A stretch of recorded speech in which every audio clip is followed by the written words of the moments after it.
permaneced en mí y yo en vosotros. Como el pámpano no puede llevar fruto por sí mismo si no permanece en la vid, así tampoco vosotros si no permanecéis en mí. Gloria a Dios. Puede tomar su lugar.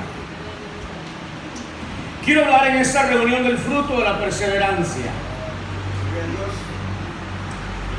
Y quisiera empezar por dar algunas ideas genéricas o generales de lo que significa perseverancia. Del término perseverancia, su significado es o tiene, mejor dicho, sinónimos. Es constancia, es persistencia, es dedicación, es firmeza. Esos conceptos o esos elementos que pueden ser conceptualizados nos dan la idea principal de lo que significa perseverar. Si consideramos estos términos, empezaríamos por decir que perseverancia es tener capacidad de continuar. Tener capacidad de continuar. Es tener la capacidad de proseguir, es decir, de seguir adelante. Y seguir pese a los obstáculos. Seguir pese a las dificultades. Sabiendo que entre mayor es la prueba, más grande es la victoria. ¿Cuántos lo creen? Indudablemente en el proceso de la perseverancia como proceso nos muestra una serie de situaciones las cuales debemos entender a la luz de la palabra. En la perseverancia lo primero que encontramos son obstáculos.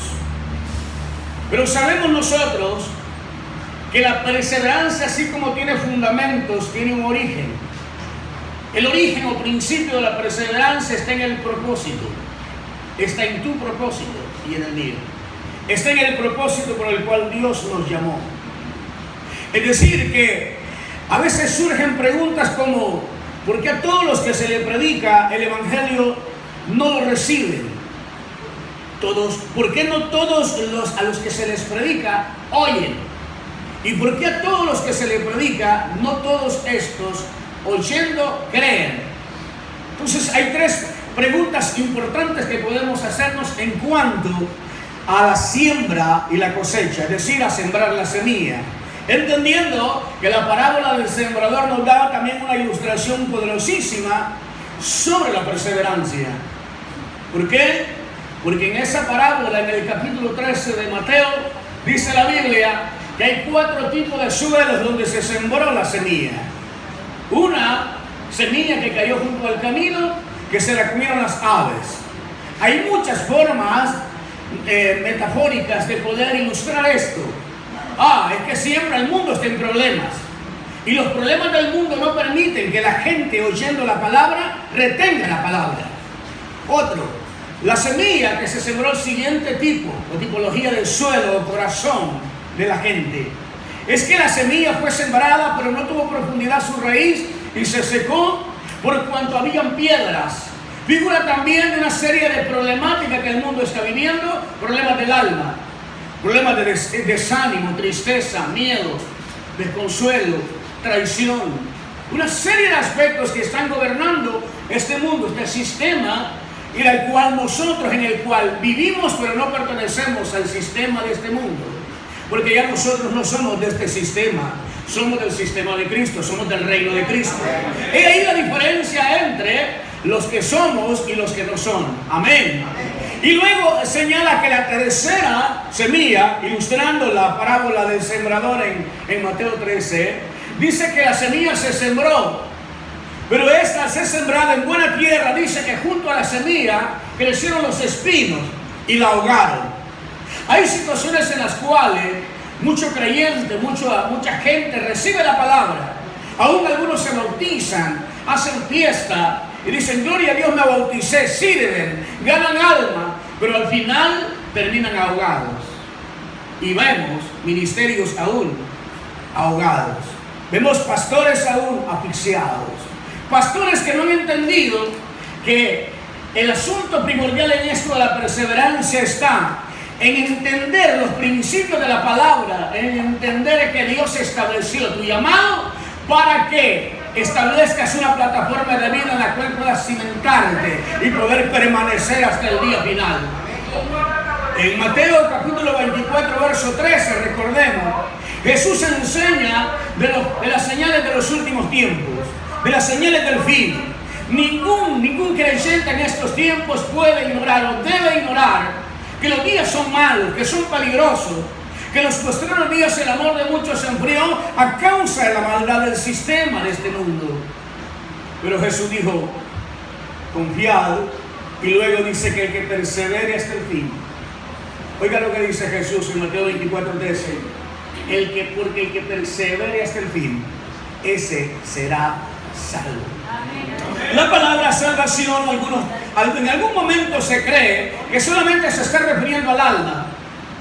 La palabra salvación es tan amplia, tan profunda como la palabra de Dios lo es.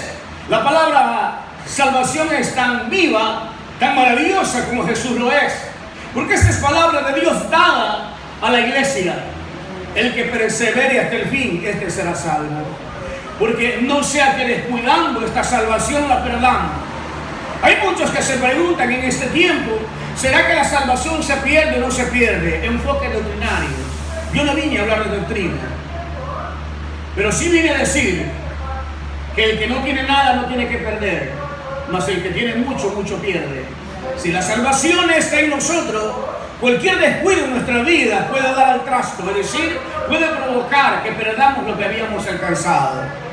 Y solo en Cristo Jesús se alcanza esta salvación maravillosa de la cual disfrutamos nosotros los aquí reunidos. Quiero hablar en esta mañana porque quiero ministrar al final. Pero antes quiero ministrar con fundamento bíblico. Quiero hablar de al menos 4 fundamentos para la perseverancia, para el fruto de la perseverancia. En primer lugar, para hablar de la perseverancia y su fruto, debemos referirnos a la gracia como el principal fundamento. ¿Por qué? Porque la Biblia nos muestra de que somos salvos por gracia, por medio de la fe. Por gracia sois salvos. Y esto que es un don de Dios, no por obra, para que nadie se gloríe. Entonces, la otra pregunta que podemos hacernos cuando hablamos de la gracia es que Dios tuvo misericordia de nosotros. Ángel estaba hablando de una generación. Estaba hablando de mi generación y de su generación.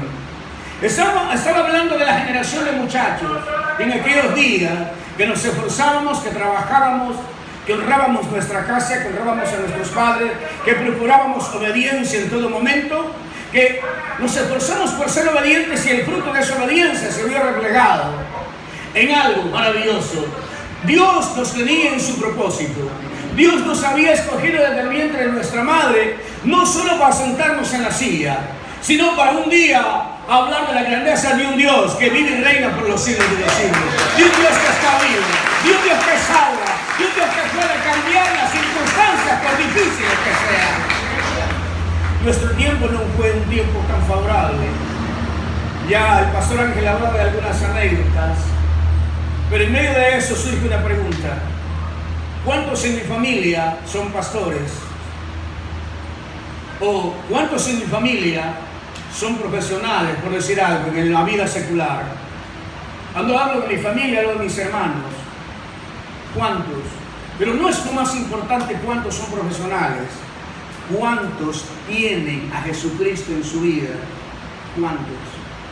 Si hablamos también de mi pariente, la pregunta es, ¿cuántos de sus hermanos predican? ¿Cuántos de sus hermanos tienen a Cristo? Pero aquí viene una gran respuesta. Es que muchos son los llamados. Eso no significa que no se les ha predicado. A mis hermanos se les ha predicado. Todos viven en el exterior. Pero habiéndoles se les predicado un día, oyeron y no creyeron. ¿Por qué? Bueno, Dios en su misericordia a mí me escogió, no solo para que le sirviera, sino para que transmitiera este mensaje, para que sea portavoz de su gloria, de su grandeza, de su poder, para que donde yo vaya hable de quién es Él. Yo no puedo hablar de un Dios desconocido. Yo necesito tener un encuentro con Él.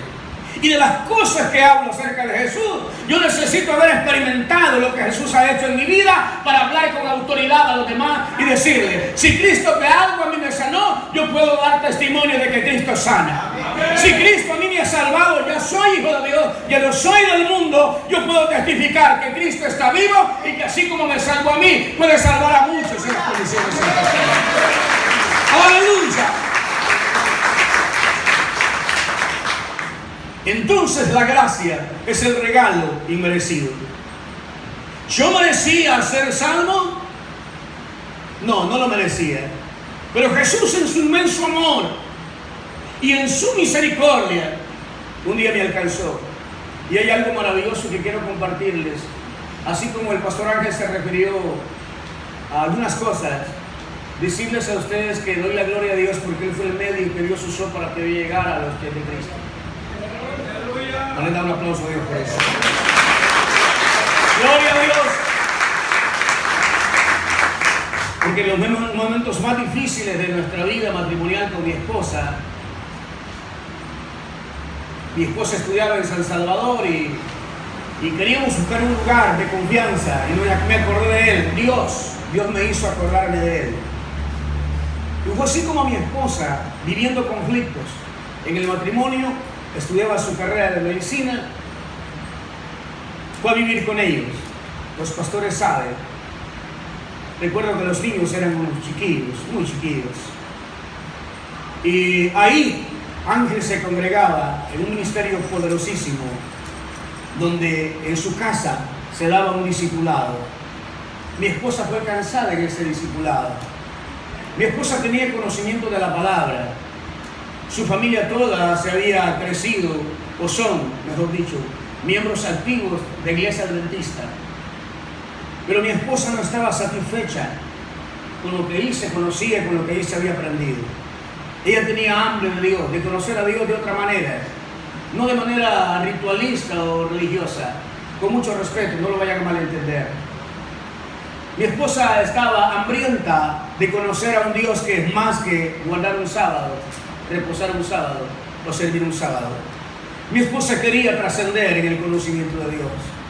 Y por sus peticiones, indudablemente por sus oraciones, no solo un día la llevó al lugar, al pozo, donde iba a beber el agua de vida, sino que también por medio de ella, en medio de los conflictos, un día me invitó. Ya hemos hablado en otras ocasiones del testimonio de cómo yo llegué a la iglesia, murmurando, criticando, con argumentos académicos, comparando la vida del pastor con la de los profesionales en la rama de la ciencia, en cualquier rama de la ciencia. Y esto me parecía ridículo. Recuerdo que mi primo, en la primera reunión cuando asistimos, él danzaba, él se gozaba, él bailaba en la presencia del Señor. Y yo como invitado con los brazos cruzados o con las manos en la bolsa así metidos, decía, qué ridículo. Y creo que hasta le dije, no seas ridículo. Aleluya, el Señor tuvo misericordia grande de mí. Me decía, ¿cómo te atreves? No seas ridículo. Y me decía, gocémonos, hermanos, y brincaba, y me agarraba así, me abrazaba, y yo bien duro, ganas de pegarle un... Pero el Espíritu Santo no me dejaba. Yo no lo entendía. Así llegué. Entonces, en medio de eso, un día, porque viene el de repente de Dios a tu vida, un día sin saber, sin entender por qué, mas Dios sí sabía por qué. Tocó mi corazón el Señor. En medio de crisis, en medio de aflicciones, en medio de problemas, Dios me alcanzó. Porque la oración de mi esposa era, Señor, te suplico, te ruego que lo traigas, aunque sea ya en la última banca, que oiga tu palabra. Y empezó argumento contra argumento. Dios empezó a usar la vida de mi esposa para hablar por mí. Y ella, con las dificultades que había, siempre me decía una palabra que estaba en la Biblia. Siempre me hablaba una palabra que estaba en la Biblia. Y me invitaba y yo rehusaba a ir a la reunión de la iglesia. Recuerdo que las primeras veces que llegué, después de haber creído que mi primo era un ridículo bailando en la presencia de Dios, llegué a la reunión otra vez y otra vez y otra vez. Ya no estaba en San Salvador, mi esposa había regresado a San Miguel. Y ella me decía, ve a dejarme. Le decía, no, llévate el vehículo. No, es que no es como que tú me lleves. lleva tú el vehículo. No, es que nosotros los niños dicen que tú los lleves. No, es que yo no quiero llevarlo. ¿Acaso no los amas? ¿Cómo no? Y si los amas, ¿por qué no los llevas a la iglesia? Ya vas con lo mismo, a la pérdida de tiempo. Yo siento aburrido eso. Y total, siempre Dios ponía en el corazón de mi esposo una palabra para convencerme y llevarme. Recuerdo que las primeras reuniones, en la entrada, así en la primera banca, llegaban los hermanitos y me decía: Dios le bendiga, hermano. Y me sentí ofendido. Me decía: Cristo le ama. El Señor tiene un propósito para usted. Usted es un gran hombre de Dios. Y sentía como que era pedrada. Así ofensivo aquello. Pero lo que no podía entender en eso, no podía entenderlo, que Dios estaba trabajando. Era un marco de referencia complejísimo, donde difícilmente alguien daba algo por mí. Es más, cuando yo llegué a Cristo, cuando Cristo me alcanzó, mejor dicho, cuando Cristo en su misericordia, por su amor me alcanzó, mucha gente se burlaba de mí, se reía de mí. Porque hay un reconocido profesor de las universidades, decían: es cierto que ya se arruinó. Me decía: es cierto que te arruinaste. De hecho, creí que eras tan inteligente, pero la peor brutaleza de la vida es creer en ese Cristo del cual habla. Los aleluyas están engañados. Y esas expresiones que todos sabemos aquí, que afectan, que de entrada son chocantes y que de repente nos damos cuenta cuando logramos superar todos esos obstáculos, esas cosas que son obstáculos en el comienzo de la vida espiritual de cualquier persona. Entonces podemos entender que sobrepasamos esas barreras, que nos sobrepusimos a esos obstáculos y que al final hemos logrado mantenernos, como la palabra que leí, permaneciendo en la palabra. Si permaneces en mi palabra, llevarás fruto, mucho fruto.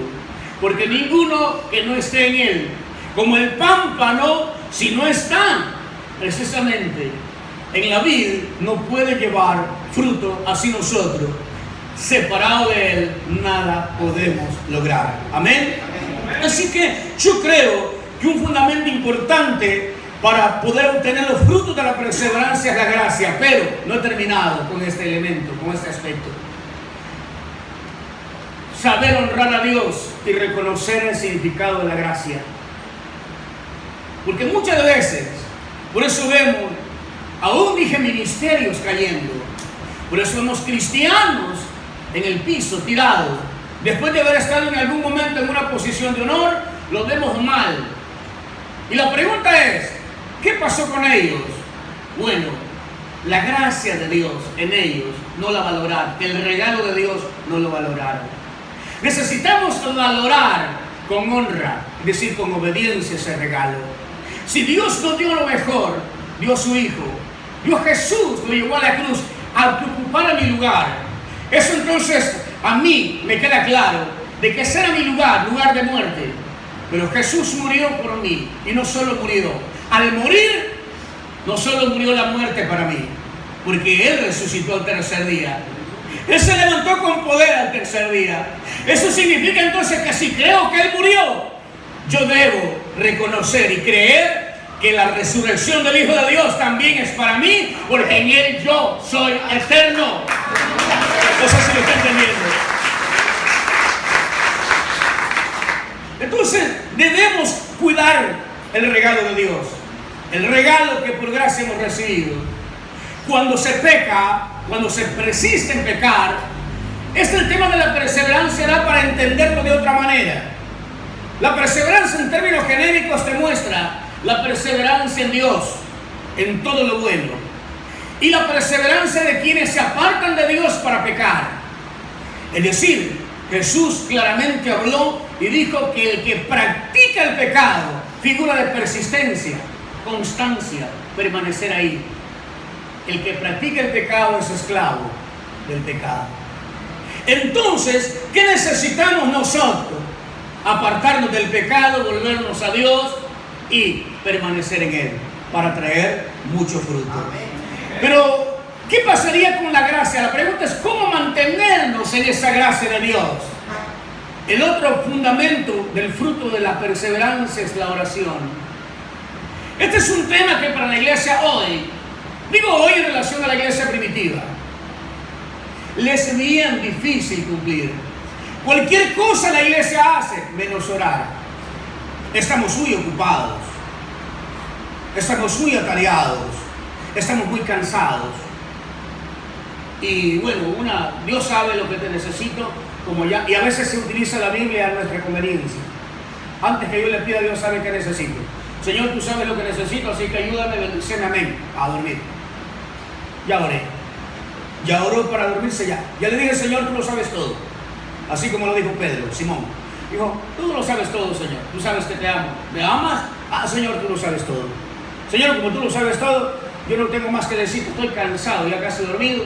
Señor, gracias. Cuídame. Es todo lo que te digo. ¿Pero qué has hecho? ¿Se perseveró en oración? Por eso es que Pablo da algunas recomendaciones a la iglesia de Efeso. ¿Por qué? Porque debemos sobrellevar las cargas unos con otros para permanecer, para perseverar. Una de las recomendaciones que da Pablo es que oremos con toda oración y súplica en el Espíritu. ¿Por quién? Por nuestros hermanos. Significa entonces que hay un deber bíblico de la iglesia de orar por el pastor, de orar por los hombres de Dios, de orar por la familia pastoral, de orar por los hijos de los pastores que están en la mirilla del enemigo también. Orar por los líderes de la iglesia y en su oración hacer decretos. Cuando se hacen decretos, quiero decir que los decretos, un día quiero que lo dije en este lugar, los decretos divinos no admiten recurso en contrario.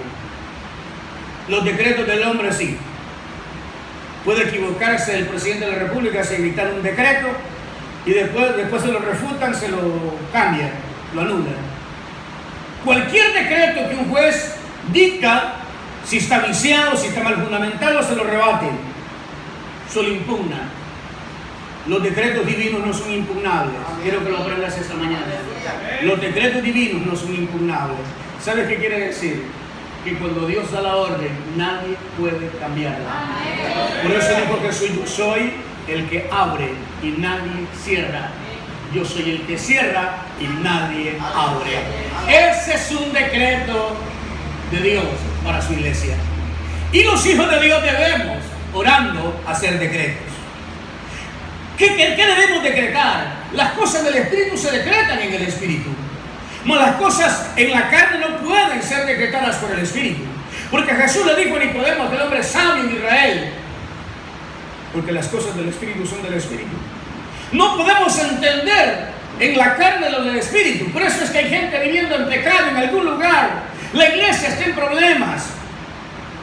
La gente que tiene problemas para orar, alguna dificultad adentro hay, cosas que no se ven afuera. La iglesia quizás está en pecado. Puede ser que a veces hay gente en algún lugar que a la vez bien vestida, sirviendo, predicando, pero en pecado. Se terminó, se ha acabado, se ha agotado el tema de la santidad de los últimos días. Ya no se está hablando mucho de santidad, se está hablando de la Biblia, pero de otras cosas que son bíblicas, sí, pero la santidad poco se está hablando.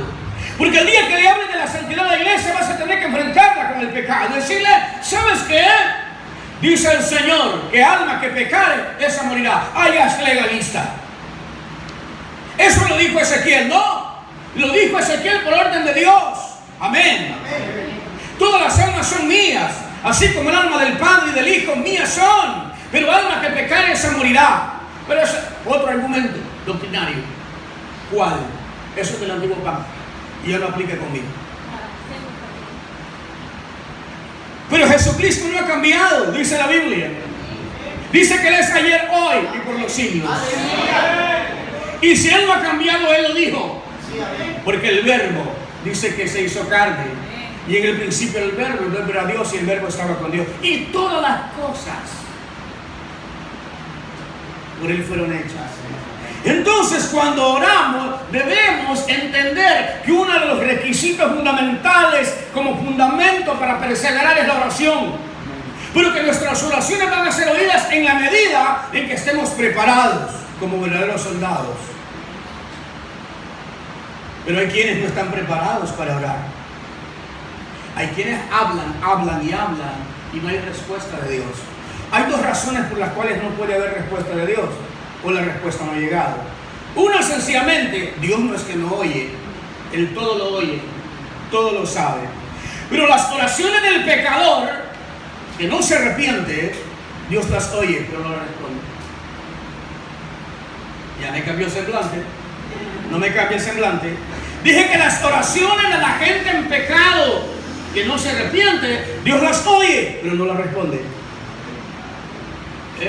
Lo otro es que puede que tu respuesta haya tardado, pero el tiempo de Dios no es el tuyo ni el mío. Dios tiene su tiempo para dar una respuesta. Entonces, cuando Dios establece en su palabra, y los hombres de Dios, como Pablo dice, orando en el Espíritu. Orar en el Espíritu significa despojarse totalmente del pecado, abandonar el pecado para vivir una vida del Espíritu. ¿Por qué? Porque es la vida del Espíritu la que nos da frutos. Y como estamos hablando del fruto de la perseverancia, muchos creen que la perseverancia solamente se refiere, o en algún lugar he oído, mejor dicho, hablar de la perseverancia en términos materiales. La gente se admira, mire qué logro el que tuvo. El negocito se convirtió en empresa. Y la empresa de nacional pasó a ser multinacional. Es decir, se ha extendido en diferentes países de la tierra. ¡Qué bendición! Pero cuando Jesús habla en el capítulo 15 de Juan, primero se refiere a los frutos del Espíritu. Y de los frutos del Espíritu depende que hayan frutos en esta tierra, frutos materiales. ¿Por qué? Porque el deseo de Dios es que seamos prosperados en todas las cosas. Lo dice la tercera carta de Juan. El deseo de Dios es que seamos prosperados en todas las cosas. Pero primero que prospere el alma. ¿Y cómo prospera el alma? Si no peca. El alma pecadora no prospera. Es decir, todo aquel que no peca o que se aparta del pecado, que cada día va donde el Señor y le dice: Señor, dame la capacidad de apartarme de lo malo y hacer tu voluntad. Si nuestra oración va a ser un fundamento importante para ver los frutos en el tiempo de Dios. Aquí lo ha sido. Yo no tengo ninguna duda. Cada vez ustedes son más. Esa es una señal del fruto de la perseverancia. Ahora, si oramos entonces, debemos entender que la oración es el oxígeno de la iglesia. ¿Estamos aquí? Dije, la oración es tu oxígeno. Mientras más oras, más vida tienes. Mientras menos oras, menos vida tienes. ¿Y para qué sirve este oxígeno? Para todo lo que quieras. Para todo lo bueno. Todo lo de Dios. Además, cuando nos falta algo, vivimos confiados. No en el hombre, ni en nosotros, por supuesto. Vivimos confiando en Él. Mi corazón está confiado en Él. Porque yo creo lo que Él ha dicho. Ese es otro fundamento. Además de la oración, también está la palabra como fundamento. Porque su palabra es viva y eficaz. Ahora, viene la otra parte. Pero pastor, algunas veces a alguien le han profetizado. Es más, escucha esto. Hay lugares donde la gente dice que usted cree en la profecía. Cuando yo miré este número, Dios me dijo que te declarara una palabra. Vas caminando hacia el ministerio quíntuple. Amén. ¿Cuántos entienden eso? ¿Cuántos lo creen? Vas caminando hacia el ministerio quíntuple. De conformidad a Efesios 4:11. Y a unos se estableció como apóstoles, a otros profetas, evangelistas, pastores y maestros. Lo que estoy diciendo es que de tus lomos, el día que te orientes y que tu visión esté destinada, entendiendo el propósito de Dios, de tus lomos van a salir los 5 ministerios. Gente que va a tener que profetizar, pero conforme a la palabra. No hay profeta sin cobertura. No hay profeta que no ora y que no ayuna. El que no ora, no ayuna y no tiene cobertura es un adivino. Es un impostor. Anda queriendo hacer lo que no le han mandado a hacer. Y ese es el gran problema de los últimos tiempos. Tenemos que tener mucho cuidado con la gente que se sube en las plataformas o en los púlpitos. Tenemos que tener mucho cuidado con la gente que estamos invitando a que ministre a la iglesia. Hermano, yo quiero que al final ore, ponga mano. ¿Usted qué sabe? Él ha cuestionado la cena del Señor. No la cree, no cree. Él cree que es más, tal vez una vez al año, cuando lo mucho. Él tiene dudas de la resurrección. Oye, puedes invitar a alguien cuyos fundamentos bíblicos están desordenados. O puedes invitar a alguien cuya alma no es recta. ¿No? Pero ¿cómo saberlo? Es la pregunta. La vida de oración nos conecta. Cuando hablamos la palabra, desde que empieza a hablarte el hombre de Dios sabe de dónde viene. ¿Sabes quién es? El Espíritu nos guía a toda verdad y a toda justicia.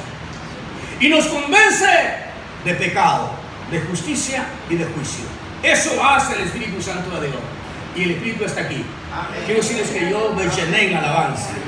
Yo disfruto la alabanza. Y yo cierro mis ojos y no me importa lo que piense la gente. Porque es posible que a la par mía esté gente de Dios, pero que de alguna manera tienen limitantes para entender las cosas que hace el Espíritu.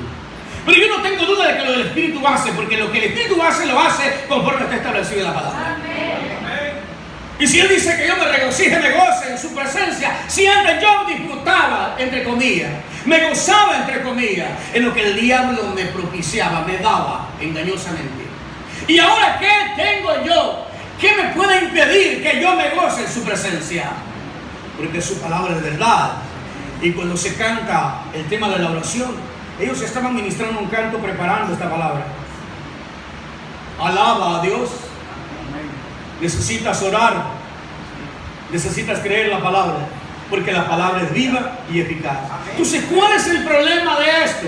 Que se está hablando la palabra y la gente la está argumentando. La gente está razonando la palabra. Oiga, hay pastores razonando la palabra. Un pastor en una oportunidad se acerca y me dice: oiga, pastor, yo no entiendo cómo es un ministerio bendito, próspero. No entiendo cómo. Y eso a mí me cuesta entender, eso del dar. Le dije: ¿entenderlo o creerlo?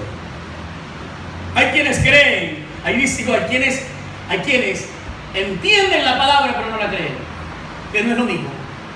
Yo entiendo todo lo que el pastor está predicando, pero no lo creo. Y la clave de esto es creer la palabra, porque la palabra es viva y eficaz. ¿Qué poder el que tiene la palabra? En ella está el poder de su fuerza para romper todo lo duro. La dureza de mi corazón, la palabra la rompió. A mí me hablaba mucha gente en aquel entonces de Cristo y yo le gritaba locos. Si le dije a mi primo que estaba loco porque danzaba, yo ya estaba dando un paso hacia adelante sin darme cuenta. Muchas veces Dios te está llevando y no te has dado cuenta. Es más, a veces Dios tiene en su propósito, en su diseño, ya el propósito de llevarte a un lugar de honor. Y a veces vas caminando y no te has dado cuenta. Necesitas dimensionar qué clase de Dios tienes para saber hacia dónde puedes ir. Porque lo que limita a Dios no es que Dios es limitado, sino la fe de la iglesia limita a Dios. Cuando la fe es poca, poco hay. Cuando la fe es bastante, bastante hay.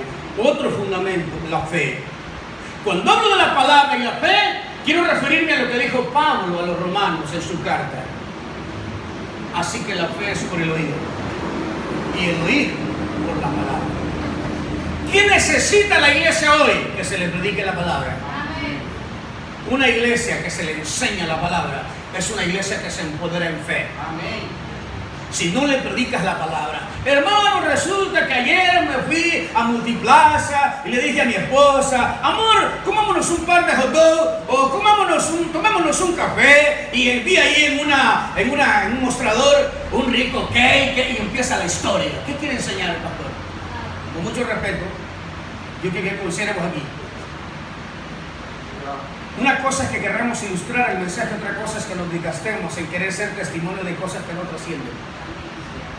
que nuestro testimonio sea trascendental y que impacte la vida de otros. Si tú estás enfermo, si tú estuvieses enfermo, si viniste enfermo esta mañana, ¿sabes qué quiero decirte? En mis manos, Dios depositó el poder hace tiempo para poner las manos sobre ti y que seas sano. Eso no lo sabías, pero tienes que entenderlo hoy y creerlo. He visto la gloria de Dios por la imposición de mis manos. No es que estoy imitando a Pablo. Pablo era Pablo.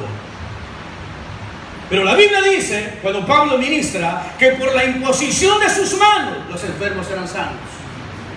Yo creí esa palabra un día y le dije, Señor, yo quiero que toques mis manos y que uses mis labios santos para cuando yo pueda hablar la palabra, por la palabra que yo hablo, quiero vivir la experiencia que vivió Felipe en Samaria. ¿A cuántos ministró Felipe? ¿Se subió en la multitud y puso mano Felipe? ¿La Biblia no lo dice? No.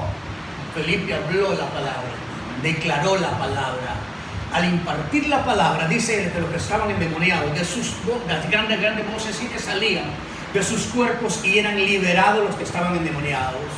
Y eran sanos de toda enfermedad. Porque esa fue la encomienda de Jesús. La enseñanza de Jesús en Mateo 10, cuando dice, y yendo a predicar este evangelio, el reino de los cielos se ha acercado. Sanar enfermos, sanar leprosos, liberar endemoniados, resucitar muertos, cosa que no la estamos viendo, no se veía. Eso quizás es un asunto para África, allá donde los muertos se levantan, quizás en Europa.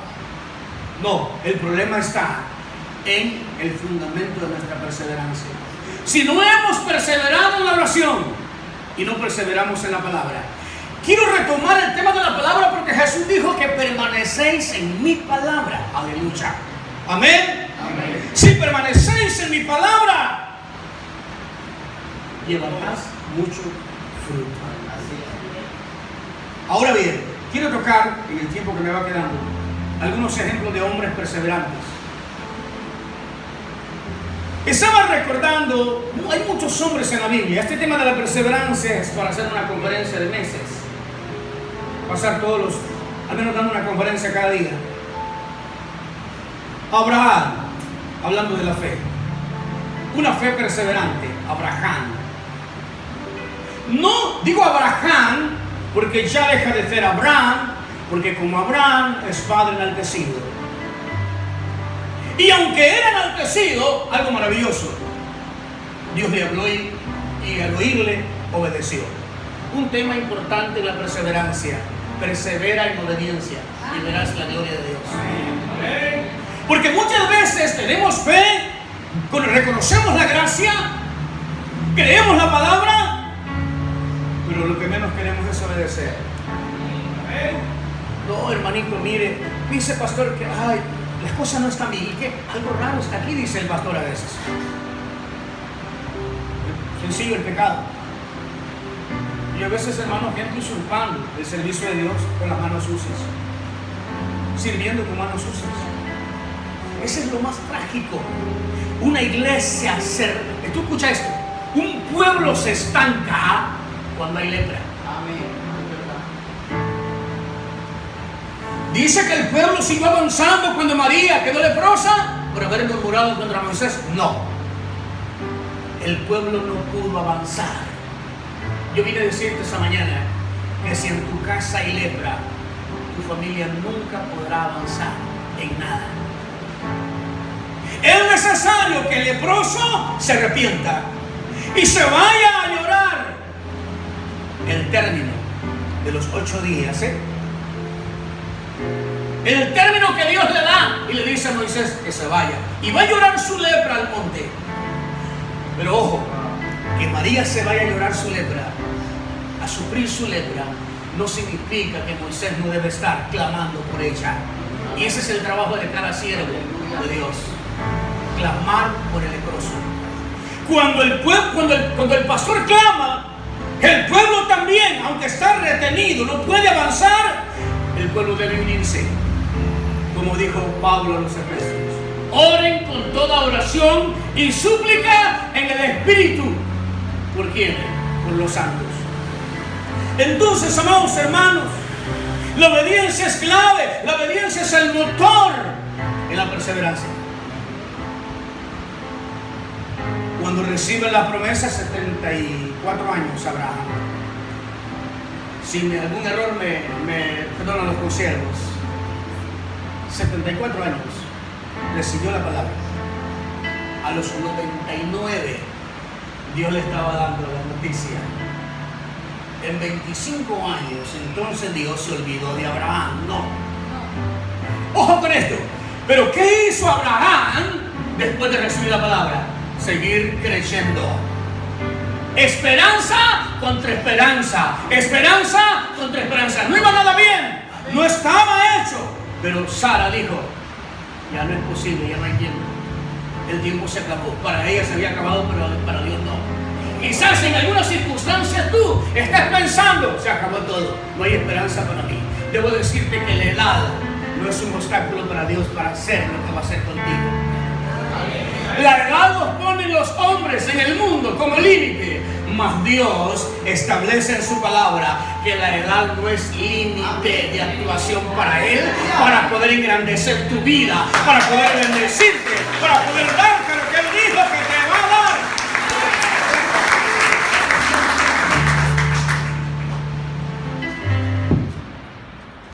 Aleluya.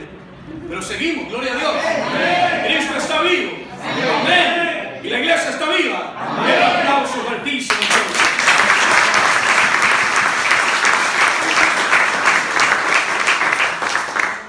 El hijo de Abraham, Isaac. Este es un tema que tiene que ver con tu vida financiera. No estaba bien. Dice que no llovía sobre la tierra. Y como no llovía, pues todos estaban corriendo a donde había comida. En el buen salvadoreño, ¿estamos entendiéndolo? Sí, amén. Y dice que Isaac pensó descender a Egipto. Egipto es figura del mundo. Pero un diputado tal vez me recomienda. Aleluya. A ver al alcalde si me da que sea un chancecito unos 3 días por semana. Voy a ver con el gobernador. Voy a ver con el empresario tal. Y empezamos a ver al hombre como respuesta, como medio de respuesta. Isaac no dice la Biblia que dijo huir del rey, pero cuando dice que iba a descender a Egipto, es que estaba renunciando tácitamente a la fe. Estaba en crisis, estaba renunciando a seguir creyendo, a seguir esperando, porque ya la situación está caótica. Entonces aquí no queda de otra, me voy a Egipto. Pero antes que tú, que estás en el propósito, vaya, Dios te suena la alarma. Aleluya. Y te dice Dios, no desciendas. No desciendas porque yo voy a bendecirte. Y dice la palabra que aún no lloviendo, tomó la semilla y sembró en seco, sembró en escasez. Diga conmigo, sembró en escasez. Oye, no sé, rompa con eso. Diga, sembró en escasez. Esta no es una estrategia para pedir pisto. Yo no vine a eso. Pastor no sabe qué mensaje Dios me dio. Si yo traía 4 mensajes y todavía en la mañana estaba diciendo ¿cuál Señor? ¿Cuál Señor? Pero por perseverar en la palabra, cuando Dios le habla a Isaac, Isaac es obediente. Isaac no desciende. E Isaac hace como Dios le dijo. Sembró en escasez. Sembró en crisis. Y al sembrar en crisis, ¿sabes qué pasó? Dice que Dios le dio al 100 por 1. Y no solo eso dice que Dios lo engrandeció. Y fue el hombre más rico. El hombre más rico. Alguien que está en crisis, queriendo descender, queriendo echar a perderlo todo. Por el estado de crisis, por la ansiedad, por el nervio, por la preocupación, por el miedo. La gente perseveradora es gente que ha renunciado al miedo. Te lo voy a repetir. La gente perseveradora es gente que ha renunciado al miedo. Los miedosos no arrebatan el reino. ¿Estamos aquí? El Señor le dice a Josué, esfuérzate y sé valiente. Esfuérzate. Muchos quieren perseverar sin esfuerzo. El éxito no está cuesta abajo. ¿Sí? ¿Iglesia está conmigo? ¿Cuántos se van conmigo? El éxito siempre está cuesta arriba. ¿Quién dice que vas a encontrar el éxito hacia abajo? Nunca. El éxito está subiendo, subiendo, subiendo, subiendo y no bajando. Como aquel antiguo coro que yo cantaba en mis primeros tiempos. Subiendo en fe, subiendo en oración, subiendo en gracia. Porque entre mayor oración, mayor fe, mayor persistencia en la palabra, mayor gracia en mi vida. Tal es así que Dios me va a bendecir para hacer bendición para otros. Dios te llamó para que sea bendición para otros. Pero ¿cuál es el problema de los que no se atreven a sembrar? Un ejemplo que te parece extraño en el Nuevo Testamento, capítulo 21 de Lucas, de perseverancia. La viuda muy pobre, no dice viuda pobre, muy pobre. Estaba siempre en el lugar donde se predica la palabra, está en la sinagoga, y Jesús está ahí. Y la viuda solo tenía dos, no negritas, sino blancas. Amén. ¿Cuál está conmigo? Cuando vino el tiempo de la ofrenda, el momento de la ofrenda, dice la Biblia, no lo dice el pastor, que pasaron al arca de las ofrendas para echar su ofrenda todos los asistentes. Y los ricos, ¿por qué esa comparación entre la viuda y los ricos? Si hubiera sido viuda rica, pues ella estaba en el contexto. Pero era viuda muy pobre. Porque está fregada la cosa. Además de ser pobre, viuda. Bueno, que fuera pobre pero no viuda, pasa. Pero las dos cosas está doblemente molesta, fregada. Porque además de ser pobre, viuda. Y además de ser viuda, es pobre. Oh, Señor. Entonces, ¿quién por ella? ¿Y quién podrá defenderme? Pero esta viuda nos da un gran ejemplo sobre siembra y cosecha. ¿Estamos aquí? Dice la Biblia que trajo todo lo que tenía en su pobreza. Aleluya. Palabra de Dios es esta. Vino al arca y depositó todo lo que tenía.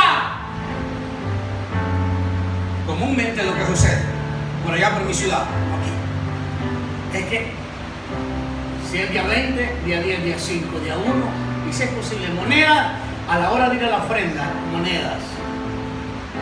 Este es un desafío, monedas, Señor. Porque los 20 los necesito para ir a Pizza Hut, ojo, quiero decir. Porque los días 10 los necesito para un helado con mi familia. Las moneditas son tuyas, Señor. Guardamos el día 20, el día 50, guardamos pobreza. ¿Estamos aquí? Guardamos pobreza. Porque el que da semilla al que siembra. Aleluya. Yo vine a decirte hoy que este es el tiempo que tú rompas. Yo no digo que tú no lo haces, claro que lo haces. No sé cómo lo haces. El Espíritu de verdad está aquí. ¿Cómo lo haces? No es un tema mío. Lo siento, Dios. Porque el que da semilla al que siembra. Bueno, cuando vio que la viuda se despojó de la blanca, perseveradora. Uno creyó que honrando a Dios se es honrado. Y sabía que la ofrenda no solamente voy a dar una ayudadita porque a saber si no le verán por el techo. Voy a dar unos de 50. Yo tengo que tener unos aires acondicionados aquí para estar mejor, ¿verdad? Pero muy caros los aires. Como somos pobres, el espíritu de Gedeón antes de ser llamado. Soy de una familia muy pobre, Señor. Y a mí me vas a llamar, yo que soy pobre. Dios quiere llamar a los pobres para enriquecerlos. Ay, no sé si recibiste la palabra. Dios está llamando a pobres para enriquecerlos. Para enriquecerlos primero con su palabra, para que después vean la gloria de Dios en esta tierra. Dice que esa mujer se despojó de su pobreza, dando la blanca. Entonces quiere decir que ella echó la pobreza para enriquecerse. Cuando traes todo lo que tienes, entre más en crisis estás, mayor es lo que Dios tiene preparado para ti. Ah, no. Pero en algunos lugares, ¿sabe qué? O por falta de enseñanza, o porque el espíritu todavía no ha quebrado la dureza del corazón, están creando una estrategia para sacarle a Cristo a uno. A mí me sorprendió anoche, delante de su presencia estoy, el Espíritu Santo que está aquí conmigo. Yo iba a dar una ofrenda, oigan esto, en el servicio de Sonsonate, saqué un billete, no digo de qué número, pero no me gustan los de uno para dárselos a Dios. Se los confieso, lo hago público, Dios sabe lo que estoy diciendo. No me gustan los de uno. Y pocas veces los de 5. Yo no soy aliado de los de 5 para ofrendar. No. Porque el que da semilla es el que siembra. Esa palabra está aquí. Y entre más siembro, no puedes recibir semilla diferente a la que siembras. Hay quienes siembran día 5 para tener día 10. No. Mira lo que me pasó anoche, esto fue anoche. Y oiga, yo venía con mis hermanos en el vehículo y venía el pastor Amílcar atrás, platicando. Pero yo venía también meditando. Dios me enfrentó de una manera terrible. Por esto, yo había sacado un billete y dije, voy a dar esto. Cuando estaba orando por la ofrenda, ya estábamos en pie, sacando la ofrenda. Me dijo Dios, saca lo que te quede en la cartera. Dios mío. Porque teníamos con la inquietud de cómo hacer y si necesitamos algo, vamos de regreso en el viaje, más de noche, etc. Y yo me voy sin nada, pues. Y, pero ahí yo lloré. Porque me dije, ¿cómo es que has predicado siempre de la viuda? Y tú no eres viudo ni eres pobre. Oiga esto, me dijo, tú no eres viudo ni eres pobre. Y predicas el mensaje de la viuda pobre. Dios mío, echa todo lo que tienes. Dile yo, en la mano, te saque todo. Comúnmente cuando vamos a esa filial, el pastor Ángel conoce, nunca tomamos ofrenda. Y si la tomamos, que nos bendicen, decimos de regreso. Hoy yo lo bendigo para tener más, para que la unción sea más fuerte y la bendición se fluya más. Por las condiciones, porque se está construyendo el templo, por muchas cosas. El pastor Ángel, si les comentara las condiciones en que se vive ahí, es impresionante. Es una aldea. Para los que conocen Sonsonate, está en las cumbres ahí, se llama el Chaparrón, una zona, una de MS, por ejemplo. Pertenece a Nahuizalco.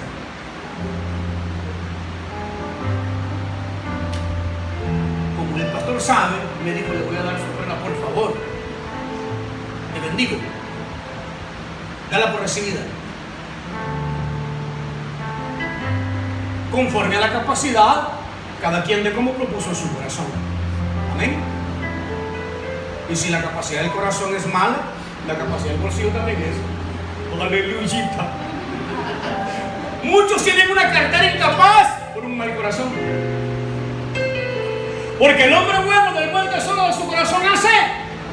Quiero ir a la iglesia. El hombre bueno del buen tesoro de su corazón hace. La iglesia, sí. ¿Qué pasa con la iglesia? ¿Por qué más no le gusta la iglesia? Está demostrado, pastor. No lo vuelvas a invitar, por favor, pastor.